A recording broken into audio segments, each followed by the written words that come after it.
All right, so we're grateful for your time. Now, let me take a break a little bit because you've had the opportunity to enjoy some political stories. We've given you a feel of health issues. Now, hold on a minute. It's time for us to get updates from our world of business. And hey, not too palatable news with the increment of petroleum products in the country. So I'll take you all the way to the Western region. Let's get reactions of exactly what is happening there as commercial drivers in Second Takrade in the Western region want GPRTU officials to immediately come out with new transport fares in the wake of the fuel price increment. Now, this is a report by our Western regional correspondent, Ebenezer Kwame Abaka.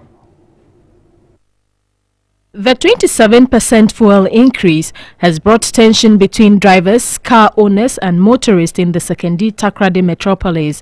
Some commercial drivers say they are incurring huge losses due to the fuel increment with no corresponding transport fare increase. Some drivers express worry over the situation. It has affected our business because we are buying the fuel at a new price, but we are charging the old fares. So the authorities should do something about it. Meanwhile, branch chairman of the Takrade to Accra U-turn bus station, Kofi Nkansa, has urged drivers to exercise restraint and wait for the new fares. The fuel has been already increased, so we are waiting for the outcome of the National Secretariat. All right, at this point, I want to go straight to Parliament. But before so, just to explain something that recently has linked up to all the increases here and there with petroleum or petroleum price increases. So we're talking about the energy sector levy. Now, that is what was passed by Parliament. And as a result, we've had to see petroleum price increases, even though on the world market, crude oil price continually sees that drop. Now, the act was aimed at restructuring the various consolidation and all energy sector levies to promote efficient use of proceeds from the levies. Now, the business desk takes a look at the new act, and that is that energy sector levy that we're talking about. Energy Sector Levies Act 2015 introduced some new levies in the sector. This include the Energy Debt Recovery Levy, which was introduced at 41 pesos per litre on petrol and diesel, 37 pesos per litre on liquefied petroleum gas (LPG), 4 pesos on residual fuel oil (RFO), and 3 pesos on local marine gas oil. Also, a new price stabilization and recovery levy was introduced at 12 pesos per litre on petrol, 10 pesos per litre on diesel, and 10 pesos per kilogram on LPG gas. The following levies were amended, which resulted in their increment. The Road Fund Levy, an increment from 7.3 pesos per litre to 40 pesos per litre on petrol and diesel. The Energy Fund Levy, an increment from 0.05 pesos to 1 peso per litre on petrol, diesel, kerosene and residual fuel oil. The following levies were repealed: Toll Debt Recovery Levy, Exploration Levy and Cross-Subsidy Levy. In other stories, the executive director of the Ghana Microfinance Institutions Network, Yao Jemfi, says microfinance in the country should be tailored towards a clear-cut goal to help the economic development of the country. He indicates the situation where microfinance institutions perform other banking and financial services out of their mandate is a great worry. Activities include loans, savings, insurance, transfer services and other financial products and services.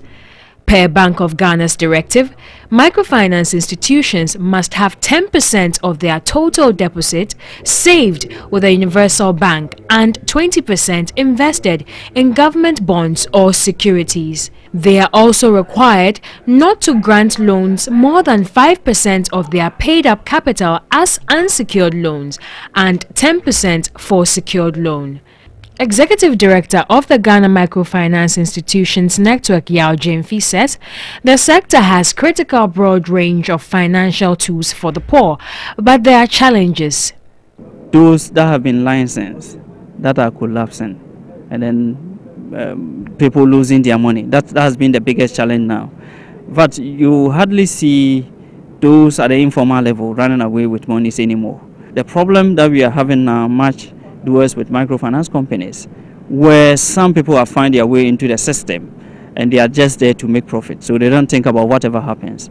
He indicated the situation where these institutions have deviated from their core mandate is a worry, and there is the need for supervision and redirection. We'll be very specific on what we want to achieve out of microfinance, and once we are able to do that, then microfinance will not be doing activities of commercial banks. The simplest question that Ghana has to ask is that, what do you want to do with microfinance? It looks as if microfinance is doing everything in Ghana. Yao Jemfi observed clients have to understand the product they are going in for. Ghanaians by our nature, we don't feel like asking questions. And that's why a lot of situations are able to deteriorate to a level where we think we cannot even solve it. For instance, why should I believe somebody who is promising me 50% return within 2 months of taking my deposit? I believe that the central bank or even the government with a sure security can offer 25% for the whole year. So why do I have to go for 50% within 2 months?